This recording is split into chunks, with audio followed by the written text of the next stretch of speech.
How you guys doing today? It's Anthony Gangi. Welcome to another episode of Tier Talk. Guys, great discussion today. Today we are going to talk about unnecessary rules, unnecessary policies, unnecessary layers. Is corrections becoming more complex as it is growing or making their attempt to move forward? This is a great discussion for the front line, but also for management, because as management, our job, why we are growing, is to make the road a little bit more simplistic. My guest today will be Connie. We're going to discuss it. But again, it's a great and needed topic, because I feel that as we are growing, things are becoming more complex. And I think as a leader, we need to do what we can to simplify that route. You know, and literally, we got to stop adding layers upon layers or rules upon rules that really don't apply and actually make things more complex and less efficient. Now, guys, if you haven't, please check out American Military University. It's a great online school. They're very supportive of what we do in corrections, very supportive of what we do here on Tier Talk. So if you're looking to get that degree and seek higher education, please check out American Military University. We also have Guardian RFID, from inmate tracking and cell checks to cloud-based business and artificial intelligence. Guardian RFID digitally transforms jails, prisons, and juvenile detention facilities of every size. Visit guardianrfid.com for more information. And guys, they have a collection of our YouTube videos, so please check it out. We do promote separate content on that channel. Also, if you guys aren't aware, Vision 22, the date is April 19th. On April 19th, 11 a.m. Central Standard Time, Guardian is doing a live stream, and they're going to announce something. I don't know what it is, because believe it or not, I don't. But it's something that's supposed to help corrections in their attempt to move forward. So I basically is, have you been seeing the advertising for Guardian RFID's upcoming Vision 22 event? It looks intriguing, like what's up with the futuristic face, and I'm very excited to see what it's all about. I've registered, have you? Shouldn't have really read that word for word, but it is what it is. Hey, Connie, what's going on? Everything's good, I swear. I'm like, this is just wonderful. And I read the script. Right, as you tell yourself, I shouldn't have done that. Yeah, I'm going to keep it, though. The point is to get the knowledge out there. But the truth is I am registered. Registered, so I'm curious to see what they're going to be providing. It's a big thing. Hey, Connie, well, first off, let's introduce you to the audience, please. Sure. Hi, everybody. I am Connie Alleyne. I am the founder and president of the Civilian Corrections Academy. I'm also the podcast host of The Fly Behind the Wall and the author of The Cage Was Her Cocoon. Tons of stuff happening in the background of Connie's life. I'm just, rolling with it. I'm excited about it all. And, I love my partnership with Gangi. We tend to bounce ideas off each other, and who knows where these dialogues go. We start them very early. This morning, our dialogue started at 8 a.m. No, earlier than that. Yeah, it was about 7:55, somewhere around there. And guys, don't forget, Cage Was a Cocoon is now available on Amazon. We also have Inmate Manipulation available on Amazon as well. Inmate Manipulation Decoded. Hey guys, so I'm working on a book that's coming out next year. It's a correctional daily reader. And the topic that we want to discuss today, as I mentioned, is about, the growth of an agency and how, in essence, it can become more complex because, when an agency grows, people could decide to add extra layers, more policies, more procedures, these unnecessary things. And for us as leaders, we have to balance that, so when growth becomes complex, we have to actually balance that by trying to make things more simplistic.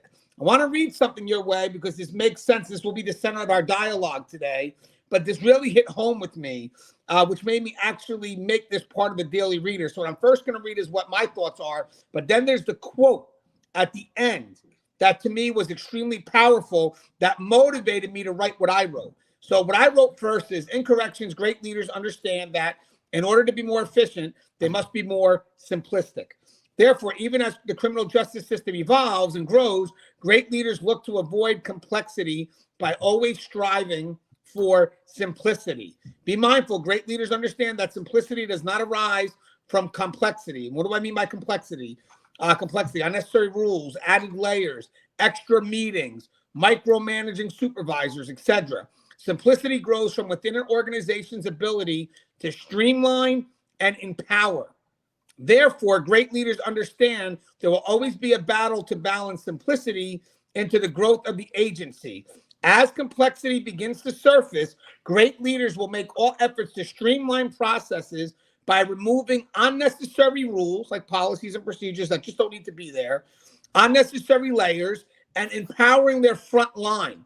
Remember, in corrections, the strength of fast response is usually reinforced by the timely manner in which it is delivered. Any delay in their efforts to solve an emergency will hold the facility and staff liable. In short, great leaders look to make things more simplistic. They understand in their efforts that complexity kills growth, so they invest their time in removing any obstacles or barriers that unnecessarily restricts or slows down movement. Great leaders understand that the more authority that is pushed downwards, the more simplistic the route is to make a decision, the more effective the facility will be.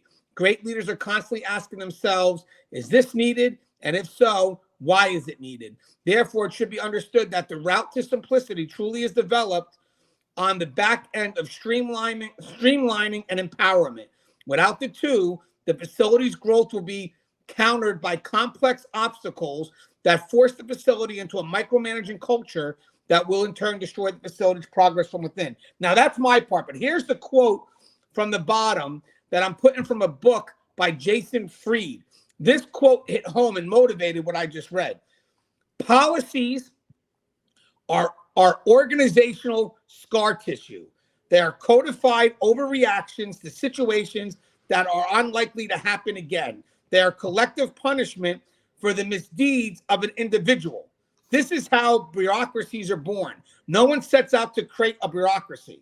They sneak up on companies slowly. They are created one policy, one scar at a time. So don't scar on the first cut.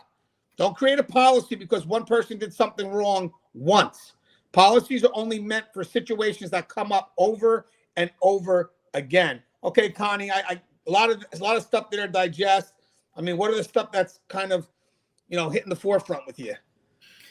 I think for one, that whole scar tissue thing is really a big deal because when you think about it, many of our policies and procedures, they get adjusted or amended based on an event, and it's usually a single event. This event took place, and we have to now make an adjustment to our policy, our procedures because of this event. And so this event may never have taken place. It may never take place again, right? But we also now are living with the fallout of that event, which can sometimes make our ability to be flexible or agile in our decisions on the fly. It can make it very difficult. And I think that's something that we have to, I know some states, they revisit the policies and procedures annually. They make sure they're still relevant. But what about those that aren't as vigilant to sort of keep an eye on it? And honestly, is it all policies and procedures that are going to be reviewed annually? Or are there just some of them that we take a look at because there may be some change in the standards or a change in best practice or something like that? It's kind of just, it really can, I think, over time, make for the most simple task become very difficult or just very cumbersome. Like, why do I have to go from A to T to S back to A to B? Like, why can't I just do this, right? Because those of us who are closer to the work probably know the most direct way to accomplish a task. And then you'll have a policy in place that gives you this laundry list of things to do before you can complete that task, or the list of things you need to do in order to complete the task, which is not as empowering, right? Which means you can't necessarily make your own decisions either. You no longer can use your own judgment. And I feel like given the fluidity of our environment, like the staff needs to be empowered to make judgment calls and to know that they're going to be supported, because we also know the fallout is if something goes awry, the first thing they're going to do is go grab that policy and look at each step. And God forbid you missed one of those steps, right? Like, but you still had the same outcome. You know, at the end of the day, was missing that step the reason why the outcome was negative, right? It may have been, maybe it wasn't, but it's just this constant, you know, compounding of some already complex policies and procedures. And it really does make it difficult for us to do what we need to do. Yeah, you're right. I mean, the thing about this is, guys, obviously we know growth will cause complexity, and then we have to kind of balance that out. But having said that, guys, sometimes we do overreact because we're so afraid of liability. And then the funny thing is, we remove away from accountability, and then we start putting the agency in a position where now they are going to be totally responsible. So at one point, I mean, yes, I get we have to push for accountability, but I get that we also have to be concerned that we can't allow this to happen again because it's that serious. But we also have to ask ourselves, what's the likelihood of it happening again?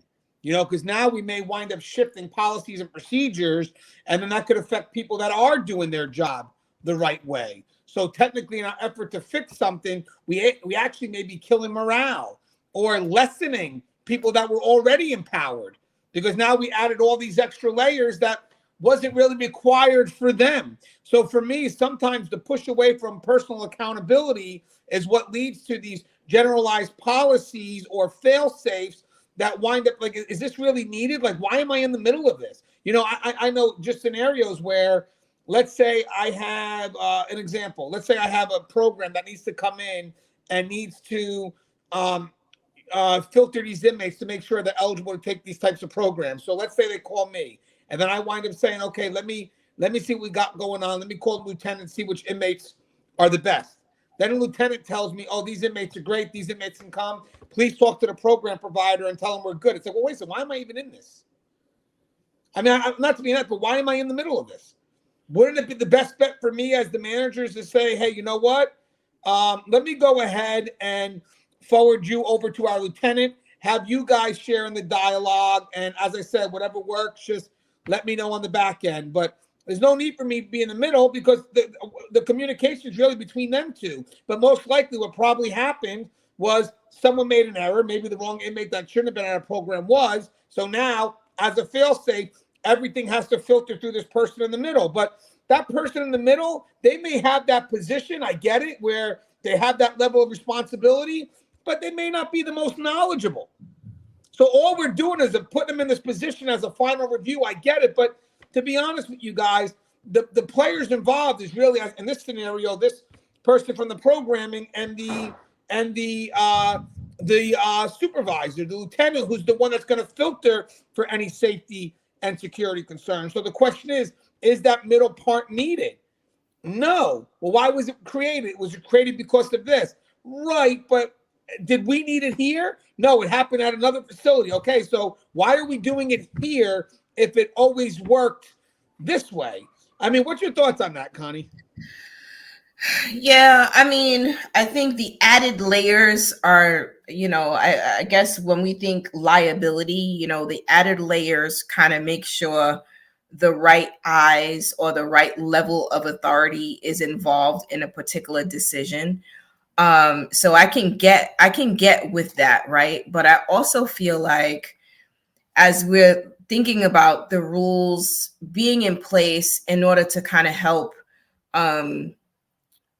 decentralize decisions, right? Like it kind of puts us in a position where we can kind of use the rules and make decisions based on the information that we know. I think the challenge arises, one, when it's more important that you're an expert in the rules than allowing your experience and your expertise to guide you through some of the most challenging situations, right? Whereas I don't think I'm going to back up. I believe we all need to be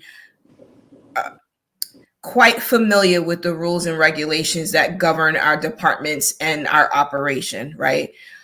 However, I also feel that as individuals who are front and center making decisions, there has to be a level of empowerment that allows you to take what you know and integrate it into the situation that you're presented with. I don't believe that it's empowering to have to pull another person into the middle of that, to be the, and I get it. Some people feel more comfortable pulling someone into that because they don't want to have to carry that liability or the accountability that's going to come with that decision. So I kind of feel like, yes, having someone in the middle may help, because it may help to balance a conflict that may rise in the midst of a challenge, right? However, I think there has to be a level of empowerment that the staff feels in order to make decisions, and the policy shouldn't dictate that you got to talk to 10 people in order for you to do that. Yeah, I think when I look at a concern, guys, the first thing I look at is this a culture issue? I mean, is this something that's going to require some broad level to address? And then in the process, what am I going to add to it? Because that's the key here, guys. When you start thinking of liability, you're going to have to add something, which could always make things more complex, because believe it or not, it may work out for that specific concern that happened maybe even at a specific facility, but it could make things more complex at a facility that's already doing what's supposed to be doing and running on the right momentum. So the question that you want to ask is, again, is this a culture thing? Are we all doing it wrong? No. So what happened? This one person made a bad judgment call. Okay, so at this point here, we have to realize something. If I'm going to implement something solely based on liability, am I going to lose out on something operationally? I mean, I'm serious. Like, am I going to lose out on staff that's now empowered, that's now is going to have to do this crazy shift in which everything they do at this point has to be micromanaged? Because like, is it gonna? So you mean is it gonna force them to take steps backwards? Yeah, that's what I was just going to say. Because now the staff, and you're right, now the staff that was empowered, running on that momentum, does start moving backwards, does start becoming hesitant. Because again, they're not understanding what the hell they did wrong, because they did nothing wrong. So it's true, So and they're trying to figure out how this new change makes sense for them. Yeah, because in their mind, they're being punished for the actions of someone that they don't even know probably half the time. And the funny thing is, to me, there's two failures there. First off, there's the failure to hold that person accountable, yes. But there's also a failure from that manager, that supervisor, to hold themselves accountable of, I got to put responsibility on this individual. I can't just generalize it out, because ultimately generalizing it out in an effort to ensure that, we alleviate any form of liability. Yeah, okay, but now you may create more, because now you added all these layers and unnecessary rules that now prevents us from being more effective, to being more timely in our responses. So yeah, I do believe that. I get we grow, and I get we're going to become more complex. And the sad thing is the more complex we get, the more the decisions that are made tend to move upwards, and probably being made by people that don't know the positions. That's why great leaders need to stand there and say, hey, listen, guys, hold up for a second, guys. Here's what we got to do. This is way too complex to get from 1 to 2. Like 1 to 2 are complete whole numbers. Why do I got 1.1, 1.2, 1.3, 1.4? Why can't I just get 1 to 2? So my job right now Let me ask you then. Can I ask you a question then? Yeah. So as we grow and evolve, right, and we gain more experience, why aren't things getting easier for us to manage as opposed to getting more complex? Well, I mean, to be honest with you, as we grow and we gain, this is a great question. As we grow, obviously, as we take on more responsibilities, because growth comes with levels of responsibility. Let's just be honest with that. You're not growing unless you increase levels of responsibility. So one of the things I tell people, in order to understand the growth potential, picture yourself being at the highest level, looking down and being responsible for everybody's decision that's ever made, right? Having said that, when people don't know and they get more concerned about liability, because most of the time when the agency grows, it does come more complex, and it winds up going into the hands of people that don't know the job. So the problem is they start kind of making decisions that really they shouldn't. They should make their efforts to push down. They don't. And as we're trying to grow, the problem is they become the lid to that. So having said that, what you said is correct, but the answer to that really is that that's not actual growth, what you're asking. Actual growth is actually having the freedom to evolve, take on the responsibilities, and embracing the decisions that within your line of or parameters of those responsibilities. So when this becomes so complex that you got so many layers and micromanaging and unnecessary rules and all this other stuff, growth is stopped. There is now a lid on growth. So kind of answer Connie's question is, you're growing when you take on responsibilities and you're making decisions that are streamlined, based on you're being empowered to make those decisions. But if it gets to a point where you're trying to grow, but you're working in an agency that has every obstacle in the way from streamlining and micromanages every level of empowerment that could be delegated. Like, I'm not delegating authority, I'm delegating tasks. You may think you're growing, but you're not. You're not making people into the potential leaders that they need to be, because what you're doing now is you're adding so much complexity that the problem is that now there's a lid and nobody's moving. And one of the things that I read about is that we all know that growth causes complexity. And then on the other side of that, complexity kills growth. That's why the manager in the middle, in order to allow the growth to continue, they have to get rid of any unnecessary layer, any unnecessary rule, whatever it is that prevents the people from the front line, from doing their job, being more effective, from, basically being empowered. Like, why do you have a frontline person or even a frontline supervisor having to go through so many channels to get something solved that really they're the most immediate to it? And then when we're concerned, because let's say they made a bad choice, and okay, well, you know what?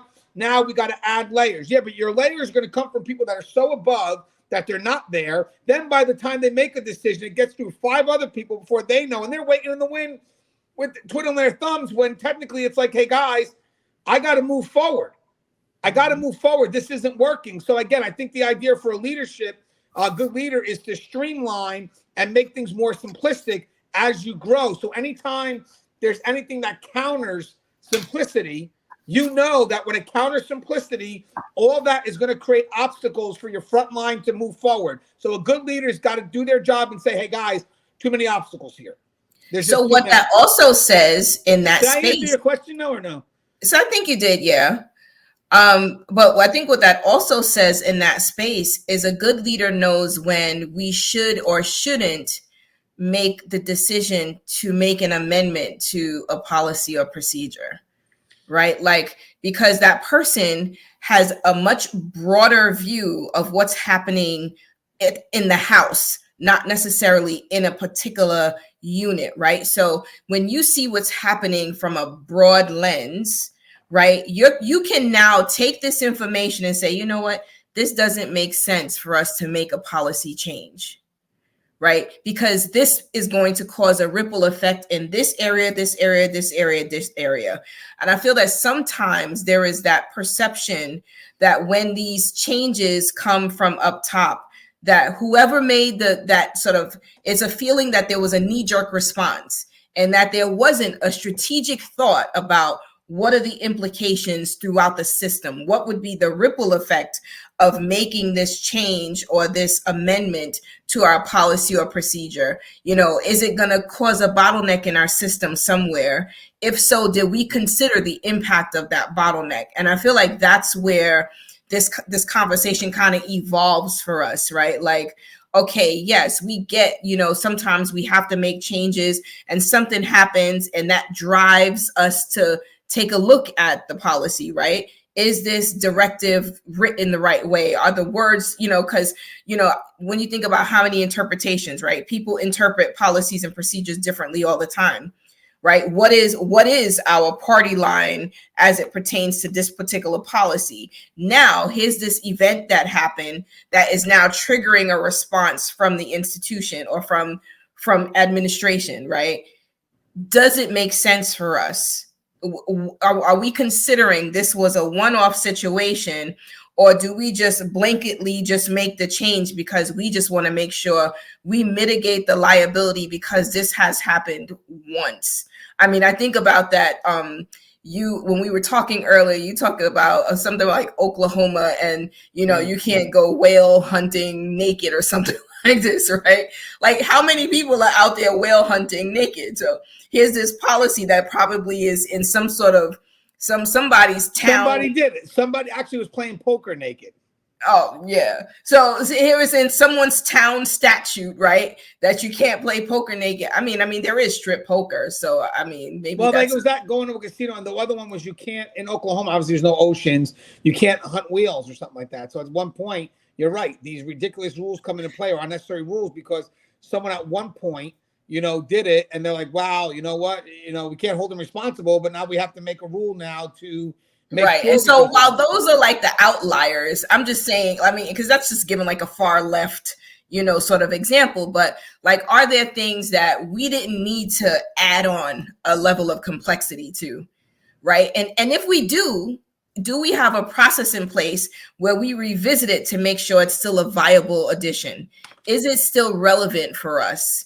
Is the amount of impact this is having, does it balance out with the liability that we actually are now thinking we're protecting ourselves from?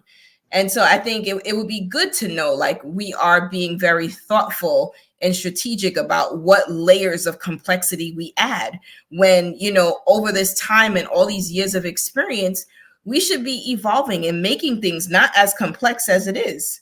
Yeah, well, but that right. So obviously there could be a moment where if it is a main concern, the liability is great, that you may want to put some people in place strategically, but in an effort to always, okay, guys, we got the momentum going. Let's let it run. Because the biggest concern here, guys, is that it does become more complicated when you have 20 million things in the middle, and it's not something that you want to keep there permanently. It's something that, okay, and slowly we can weed back to where we need to be, because in the end, you don't want to change your culture of an empowering facility to something that now I can't even make a move, because what's crazy is even if it's for one thing, it still could affect the culture. So again, you have to be very careful. But I get what Connie's saying. There could be stuff that have crazy amount of liability. I get it. And maybe at one point it's so bad you got to micromanage that first. I get it, because it is heightened. I get it. But it should not micromanaging. If you ever have to do it, because I'm not saying it doesn't happen, it could. You're doing it to get to a window to leave. You're not doing it to do it every day. You can't. Right. Now granted, some people may say, well, this has got to be done this way, and then they can make it a permanent thing. But to be honest with you guys, that's not a good idea. It's not, because you can't handle every problem that way. So when you get another problem, now you get that person micromanaging that. Then you get another problem. Then they're going to micromanage that. And it's like, hey, guys, hold on. This person is micromanaging 20 different things. When the hell are we going to let him go and let this thing run on its own? Because eventually, if that becomes the solution for everything, people are going to run themselves thin. People are going to be burnt out. Not even just run yourself thin. You burn out trying to sustain that. It's just not sustainable, right? There has to be a point where all these people we hired and we entrusted in facilities can be empowered to do the job they were hired to do, right? At what point do we say, okay, we've provided the training, we've given the insight, we may have reinforced with an in-service, where we're making sure that when we have our staff meetings that we reinforce the message, right? And I feel like those are the efforts, right? And you have to be able to trust that people are going to go do what we've empowered them to do, right? Because I don't think it's a reasonable expectation for any manager to spend their entire day micromanaging every process. It just isn't. I don't think it's feasible mentally, physically, emotionally. It's just not. Right. And let me tell you, even when we read the quote about the policies being scar tissue, the reason why that quote is as extreme as it is because it's talking about policy built from an immediate liability reaction. Okay, so basically this person did something foolish, let me go ahead and implement a policy, and it kind of covers liability. Yeah, but you know what, guys, the real policies that are written that matter, the ones that are really the lifeblood of the facility for successes or failures, are policies that try to streamline and empower. Those are the policies that when you create one, you have to see, okay, what's the fastest route to get from point A to point B, and how do we empower people to do it? That's the key, because again, you're not delegating tasks, you're delegating authority. There are going to be some when, okay, so you know what? Here's what we'll do. We messed up big time, so let's do this. Let's get a memo out there that for the next 6 months, we're going to do it this way. But in the process, if this works, then we'll create a policy. So eventually we're going to move off the memo, which could be that micromanaging aspect, could be that extra layer, that unnecessary rule. But then it's going to evolve into something where we can let it go finally. Let it go. Let it do what it's got to do. Because in the end, guys, the problem here is that we're not holding people accountable for, let's say, the reason for the change, and we're only affecting those that actually do the job. The people that are most affected by this added layer of complexity are going to be the people that were doing it right. Because now in their routine, they got to make these sudden shifts and stop and go and stop and go and stop and go. And they're so used to, give me the ball, I got it. And they're not, like when Connie's question, the basic thing is you can't grow in that environment because that person is not going to want the ball anymore. They're not. It's like, hey, you just put a lid on me. I'm done. Like, I'm done. And I've seen it, guys. I've seen people that have literally come and they want the ball. This is, if you do it the other way, they don't want the ball. They don't. And if you give them the ball, oh, can you tell me what to do with it? I don't know where to run. Which way's the goal? I don't know which way I'm going. And, guys, but having said that, we know in order to evolve, the agency itself is going to grow. This is going to add things. I get it. But in the process, you have to balance out, like, okay, so we're adding these new things. That's great. Let's get it started. Let's get the momentum going. And then let's make it more simplistic. I mean, even another good question to ask is okay, yes, why is this needed? I get it. But why was this even put in? When was this put in?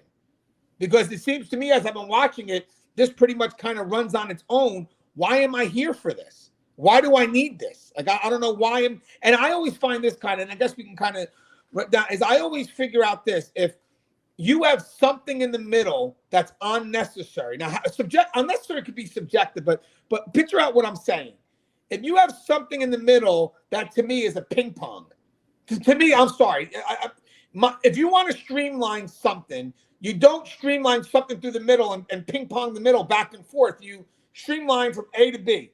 So if I feel that I'm in the middle of something and I'm constantly being this back and forth, eventually, I know it sounds out of frustration. I'm like, you know what, guys? Conference call. You guys talk to each other. I'll wait in the background and you guys solve it. And then I wind up asking myself, why am I even there?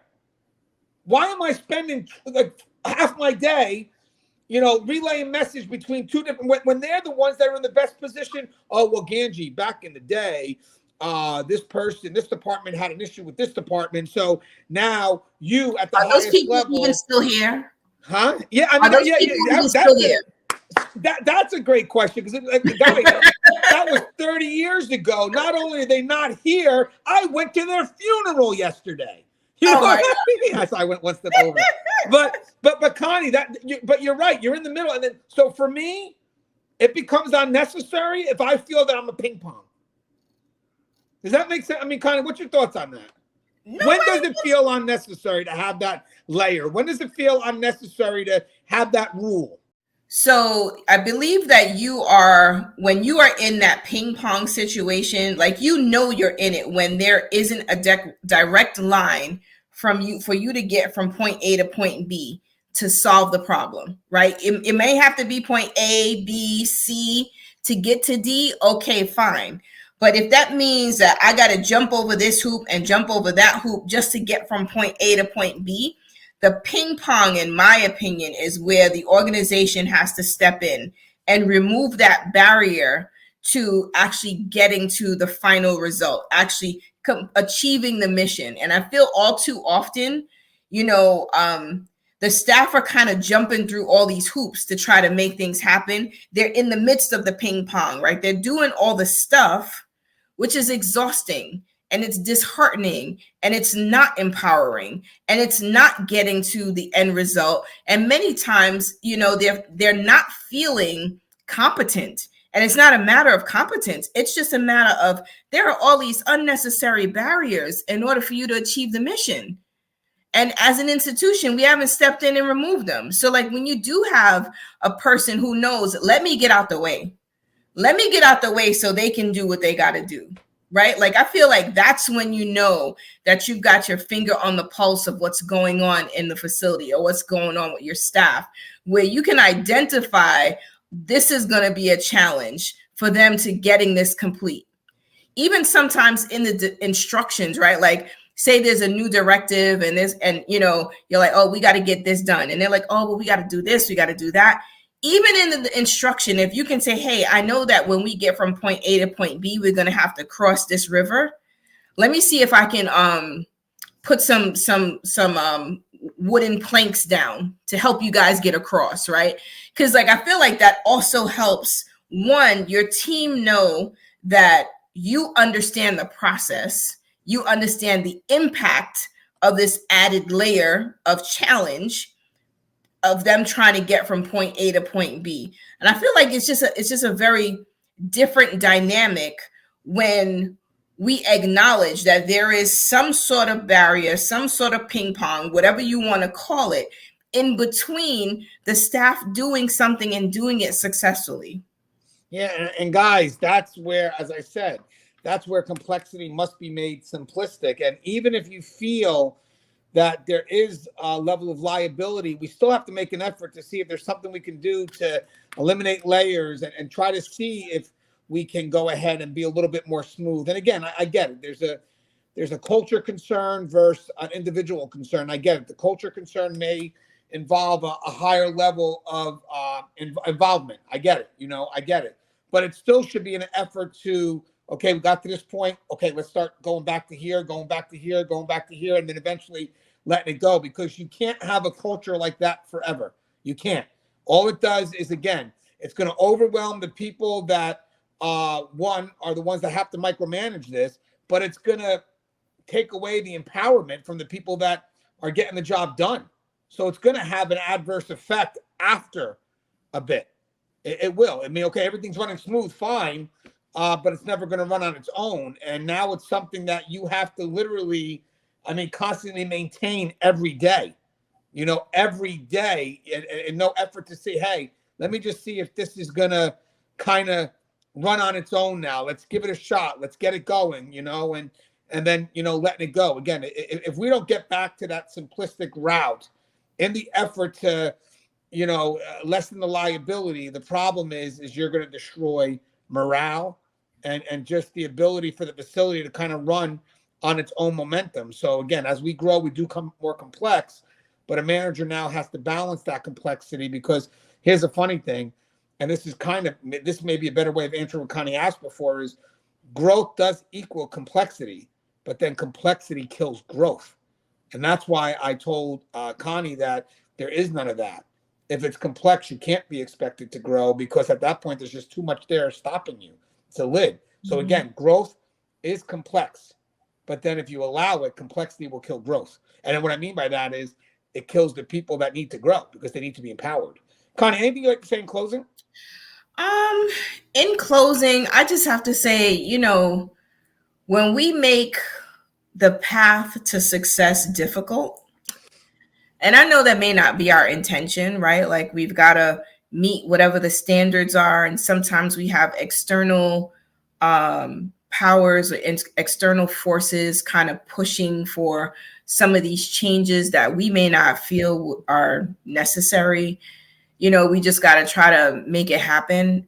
I just feel like there has to be a point where we as leaders kind of just step up and say, this don't work. It's not going to work.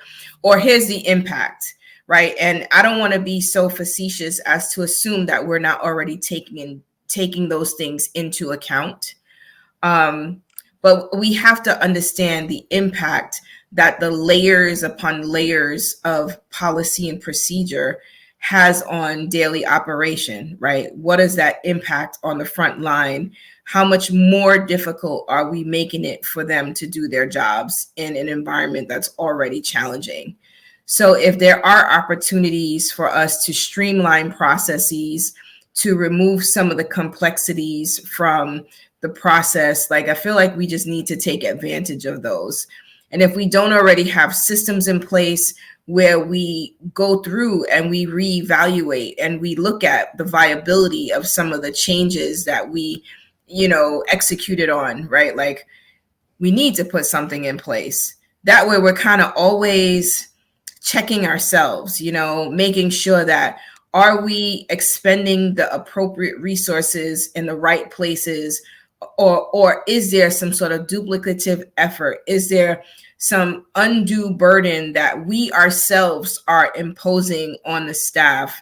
And, I think also just having those conversations with the staff so that they know that it's even a consideration, right? We understand that this may be causing some additional steps in your day, right? Here's what we're looking at, which I think that does a lot. That goes very far when the staff knows that you're actually thinking about them and they didn't have to come to us and say, hey, here's the problem, right? So, I mean, if there's things that we can do to streamline, like, we just need to do it.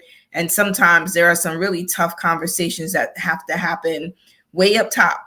I'm not saying that we're going to avoid the conflict. I'm not saying that we're going to be able to avoid implementing some additional layers or making some amendments. But all I'm saying is that I just hope that we're being thoughtful and strategic about the way we do it. Yeah, I mean, before we get micromanaged by liability, there should always be a good defense from the agency or the house to let it know that it wasn't a culture thing, that this was an individual concern, and that we addressed the individual concern, and at least make the effort. But even eventually, as I said, guys, I like what Connie mentioned too about the resources and the duplicate efforts. I mean, think about it, guys. We solve one issue this way, and this becomes the status quo. Then the next issue gets solved that way. The next issue gets solved that way, and we wind up spending money on resources that we don't really need because they're just a layer that we didn't really need to begin with. But basically, we're just putting that person in that position or that layer there because it looks good. But really, is it effective? No, it just looks good. That's all it is. It just looks good. If for some reason it looks good on paper, so let's go ahead and spend resources on it. Let's go ahead and commit to duplicate efforts because at the end it looks good. Yeah, but it may look good, but it's not the most efficient and it's not most effective. It's not the most effective. So eventually our job should always be as a good leader is, hey, I walked in and we had 7 layers. I'm looking to streamline this. Right off the bat, I can get rid of 4. Why do we have these 7 here? So again, streamline and empower. That should always be in the background of any great leader who's looking to, get things moving. Kind of counter the complexity of growth with some level of simplicity. So staff can keep their empowerment and just kind of keep things like Connie said. Streamlined. From point A to point B. We always talk about the importance of communication. I get it. But you could have great people that can communicate, but if they have to go through 7 different layers, like the phone game, so there's really is no good communication without streamlining communication. Having to communicate and then filter through 7 different people who have, 7 different ways of interpreting something. Come on, guys, it's bound to get lost somewhere in the middle. Why can't we just have that direct? Think about it. Even when we talked about the ping pong, how many times after I'm getting hit with wall that I really actually understand what the message is even about. I'm probably the worst person to interpret stuff because I have attention deficits. So if I'm not interested, I'll nod the hell out of it, But I've lost interest within 10 seconds, And I'm trying. I'll catch on keywords and I'll use them, but I have no context. And thank God I work with smart people that know what those keywords should relate to. I'm horrible at translating somebody else's message. As always, guys, the show is tiered. If you haven't, please subscribe, interact, engage, comment, hit that bell. Bell's get notified every time I post a video. Stay safe. It's true. It's true. It's bad. It's bad.